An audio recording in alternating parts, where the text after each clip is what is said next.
ختم قرآن پر دعا قبول ہوتی ہے، اس لیے ختم قرآن پر باضابطہ اہتمام سے مجلس کا انعقاد کیا جاتا ہے۔ رمضان کے مہینے میں آپ دیکھو ہوں گے کہ رمضان میں تراویح میں جو قرآن ختم ہوتی ہے مستقل اس کے لیے دعا کا اہتمام ہوتا ہے، اس بنیاد پر دعائیں قبول ہوتی ہیں قرآن کے ختم پر۔ اسی طرح الحمدللہ ہمارے مدرسے میں بھی قرآن کے ختم پر دعا کا اہتمام کیا جاتا ہے، اس بنیاد پر دعائیں قبول ہوتی ہیں، طلبا کے اندر جذبہ پیدا ہوتا ہے، شوق پیدا ہوتا ہے اس واسطے۔ دیکھو آج کا یہ موقع اس طالب علم کے لیے بھی خوشی کا موقع ہمارے لیے بھی، اور خاص کر ہمارے مدرسے کے لیے بھی ایک اور خوشی کا موقع ہے۔ آج سے 10 سال پہلے 2012 اکتوبر کی 13 تاریخ کو سب سے پہلے مدرسے کا ابتدائی جلسہ ہوا۔ 2012 اکتوبر کی 4 شعبے کا دن تھا، خود کا دن تھا۔ صبح کے وقت میں مدرسے کا جلسہ ہوا ابتدائی، اس وقت یہ تعمیر نہیں تھی، مسجد میں افتتاحی پروگرام ہوا، اور اس وقت پروگرام ہوا بے حد اللہ کی رحمت بارش برسی۔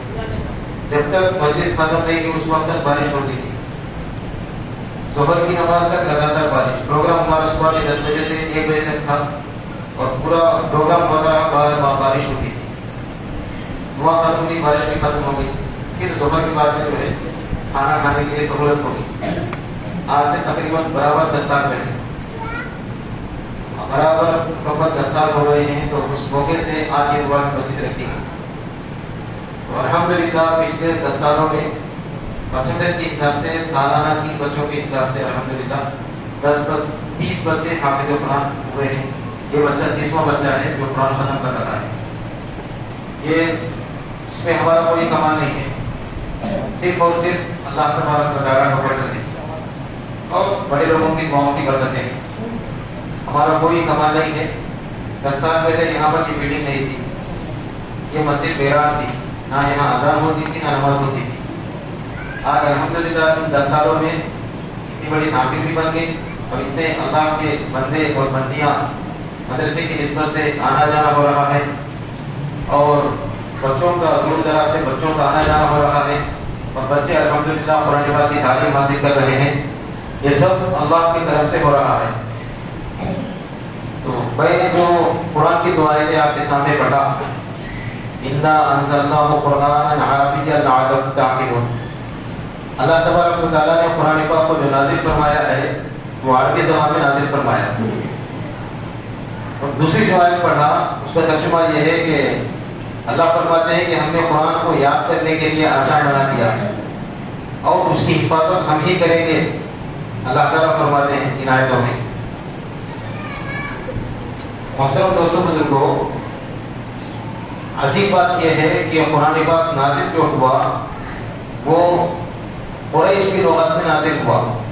اب قریش کی لغت ہو تو قریش کے یاسا میں نازل ہوا۔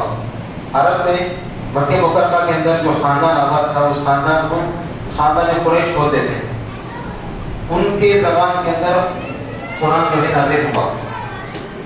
جیسے ہمارے ملک کے اندر آندھرا پردیش والوں کی تیلگو الگ ہے، تلنگانہ والوں کی تیلگو الگ ہے، دونوں زبانیں ایک ہی ہیں، وہ بھی تیلگو ہی، یہ بھی تیلگو ہی، لیکن بول چال میں فرق پڑ جاتا، یہاں سے بدل جاتا۔ اس طریقے سے اللہ تبارک و تعالیٰ نے قرآن پاک کو قریش کی لغت میں نازل کیا، قریش کے یاسا میں نازل فرمایا۔ اب یہ بات میں کس لیے بولتا ہوں، استادوں سے انشاءاللہ کچھ باتیں بولوں گا۔ دیکھو سب سے بنیادی بات یہ ہے، اللہ تبارک و تعالیٰ کا وعدہ ہے قرآن پاک کی حفاظت کا۔ قرآن پاک کی حفاظت کیسے فرمائیں گے؟ اس طریقے سے جس طرح بچے مدرسوں میں قرآن پاک حفظ کرتے ہیں، بچیاں بھی حفظ کرتی ہیں، اور قرآن کو حفظ کرنے کے کوئی عمر نہیں ہے۔ بندے کے دل کے اندر نیت ہو کہ مجھے قرآن کا حافظ بننا ہے، اور وہ زندگی بھر قرآن پڑھتا رہا، اس کے دل میں سچی طلب ہے، اگرچہ کہ قرآن حفظ کے بغیر مر گیا، اللہ تعالیٰ قیامت کے دن اس کو قرآن کے حفاظ میں اٹھائیں گے۔ نیت پر اللہ تبارک و تعالیٰ کی طرف سے فیصلے ہوتے ہیں، اور قرآن پاک روزانہ پڑھتا رہے تو انشاءاللہ یاد بھی ہوتا ہے۔ قرآن بڑی عجیب و غریب کتاب ہے۔ کوئی بھی کتاب دنیا کی چاہے آپ 1 بار 2 بار 3 بار 4 بار پڑھو آپ بیزار ہو جائیں گے، لیکن قرآن اللہ کا کلام، اس کو آپ ایک بار نہیں، 2 بار نہیں، 10 بار نہیں، 20 بار نہیں، 1000 بار پڑھو، لیکن پھر بھی جتنی بار آپ پڑھتے رہیں گے اتنا ہی مزہ ہوگا، لطف آپ کو آتا رہے گا. کوئی اس کے علاوہ باقی کون سی بھی کتاب ایسی نہیں ہے جو 3-4 بار پڑھنے پر آپ بیزار نہیں ہو جائیں گے، ضرور بیزار ہو جائیں گے.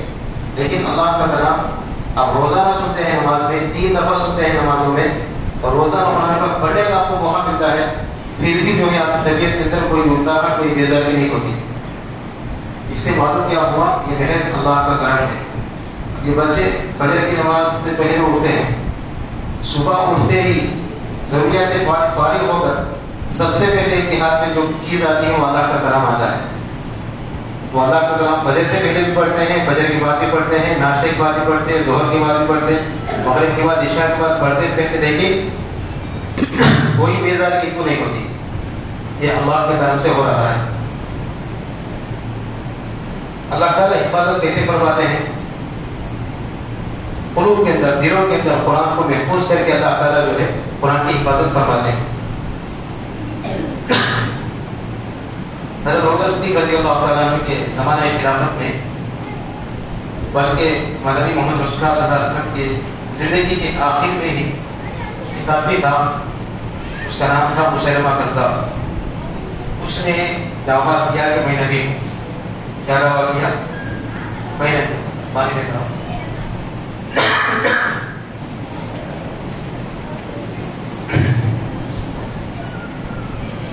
اس نے دعویٰ کیا کہ میں نبی ہوں. حضرت محمد رسول اللہ صلی اللہ علیہ وسلم زندگی کے آخر میں حضرت اسامہ بن زید رضی اللہ تعالیٰ عنہ کو امیر بنا کر ایک لشکر کو روانہ کرتا ہے مسیلمہ کذاب کی طاقت کو ختم کرنے کے لیے اور اس کو ختم کرنے کے لیے.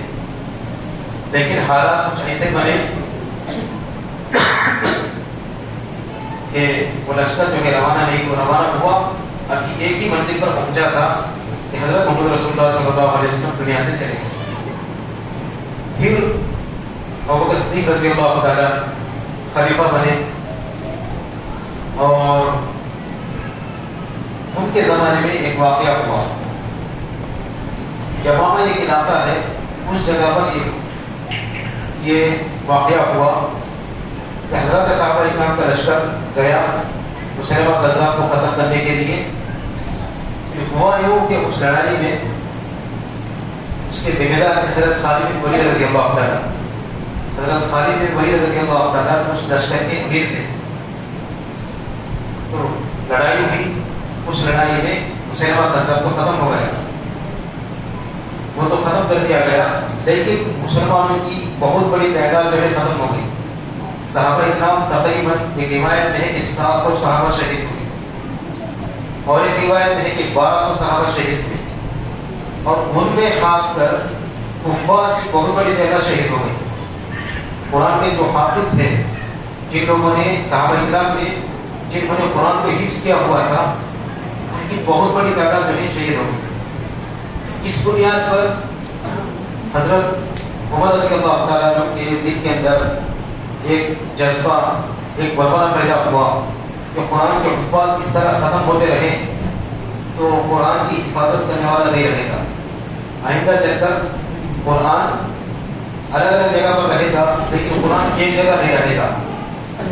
اس بنیاد پر عمر رضی اللہ تعالیٰ کے دل کے اندر بلبلہ، ایک شوق، ایک جذبہ پیدا ہوا، اور انہوں نے اپنے شوقی ابوبکر صدیق رضی اللہ عنہ کی بات سنا کہ آئندہ چل کر قرآن پڑھنے والے نہیں ملیں گے اور قرآن کی حفاظت نہیں ہوگی. اس واسطے آپ کچھ ایسا کریں کہ مکمل قرآن ایک جگہ جمع ہو جائے. یہ درخواست کو رکھے حضرت عمر رضی اللہ تعالیٰ.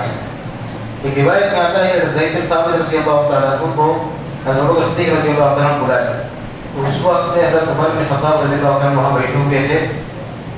جیسے ہی زید بن ثابت آئے تو ایک اکبر رضی اللہ تعالیٰ نے کہا کہ زید، ہم دونوں کی خواہش ہے کہ تم جو ہے قرآن ایک جگہ جمع کرو. زید بن ثابت رضی اللہ تعالیٰ انہوں سوال کیے دونوں سے، ایک اکبر سے بھی حضرت عمر بن خطاب رضی اللہ تعالیٰ سے بھی، اللہ کے نبی صلی اللہ علیہ وسلم نے جس کام کو نہیں کیا آپ وہ کام کہیں کرتے ہیں. بات سمجھ آتی ہے. جس کام کو اللہ کے نبی نے نہیں کیا اس کام کو ہم کیوں کرتے ہیں؟ تو پھر عمر صدیق رضی اللہ عنہ نے واقعہ سنایا. دیکھو میرے پاس عمر آئے, میں نے بھی ان سے یہی سوال کیا, پھر بعد میں اللہ تعالیٰ نے میرے ذہن کو کھول دیا. اس واسطے ہماری رائے یہ ہے کہ آپ جو ہے قرآن کو جمع کرو, اس لیے کہ آپ کاٹ کے وحی ہیں, وحی آپ لکھ رہے تھے. جس وقت اللہ کے نبی پر قرآن نازل ہوتا تھا تو اس وقت میں آپ وحی لکھتے تھے. اس واسطے ہماری درخواست ہے کہ آپ جو ہے قرآن کو جمع کرو. تو پھر ان دونوں کی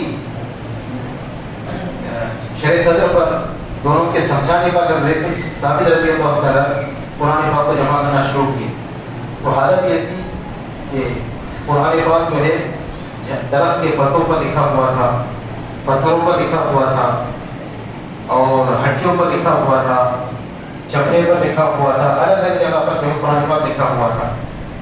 ان صحابہ کرام کی محنتوں سے مکمل قرآن پاک ایک جگہ جمع ہوا. تو پھر حضرت عثمان بن عفان رضی اللہ تعالیٰ عنہ کے زمانے میں, صدیق اکبر رضی اللہ تعالیٰ عنہ کے زمانے میں مکمل قرآن ایک جگہ جمع کیا گیا. لیکن حضرت عثمان بن عفان رضی اللہ تعالیٰ عنہ کے زمانے میں لوگوں نے یہ شکایت کی کہ امیر المومنین ہم لوگوں میں قرآن کے بارے میں بڑا اختلاف ہوتا ہے. کیا اختلاف ہوتا ہے؟ کیونکہ عرب کے اندر جیسے تیلگو میں الگ الگ قسم الگ الگ یاسر ہے نا, اس طریقے سے قرآن پاک کے پڑھنے میں اختلاف ہوتا ہے. مکے والے ایک طرف سے پڑھتے, عراق والے ایک طرف سے پڑھتے, الگ سے والے سے الگ الگ طرح سے پڑھنے میں اس کے بارے میں اختلاف ہوتا ہے. کیا کریں؟ تو حضرت عثمان بن عفان رضی اللہ تعالیٰ عنہ نے اس وقت میں لوگوں کو سمجھایا کہ دیکھو قرآن پاک جو نازل ہوا ہے وہ قریش کی لغت میں نازل ہوا. اس واسطے لغت قریش میں ہی انشاءاللہ قرآن پڑھیں گے بول کر عثمان بن عفان رضی اللہ عنہ کیا کیے, مکمل قرآن جو جمع ہوا تھا سب کو جو ہے کتاب کی شکل دے دیے. کتاب کی شکل تقریباً 10 کتابیں جو ہے عثمان بن عفان رضی اللہ عنہ نے لکھا ہے. 10 کتابیں لکھا ہے. ایک کتاب مکہ کو بھیجی, ایک کتاب مدینہ کو, ایک کوفہ کو, ایک بصرہ کو, ایک بحرین کو, ایک یمن کو, ایک شام کو. اس طریقے سے 10 کتابیں جو ہے عثمان بن عفان رضی اللہ عنہ نے لکھا ہے. اس وقت پہ اختلاف ہوا, ایک ہی زبان ایک ہی تھے, لیکن پڑھنے کا ڈھنگ, پڑھنے کا مزاج جو ہے الگ الگ ہے. اس کو ختم کرنے کے لیے حضرت عثمان بن عفان رضی اللہ تعالیٰ عنہ نے یہ طے کیا کہ اللہ نے قرآن کو جو نازل فرمایا ہے عربی لغت میں نازل فرمایا ہے وہ بھی قریش کی لغت میں. اس واسطے یہ قرآن اسی طرح سے پڑھا جائے گا بول کر اس اختلاف کو ختم کر دیا عثمان بن عفان رضی اللہ تعالیٰ. ان کے نام سے ہم نے برخے کام رکھا کہ قرآن جو ہے صحیح طریقے سے پڑھنے کا اجازت مند ہے بول کر ہم لوگوں نے مدرسے کا نام ان کے نام سے ہم لوگوں نے رکھا, عثمان بن عفان رضی اللہ عنہ کے نام سے.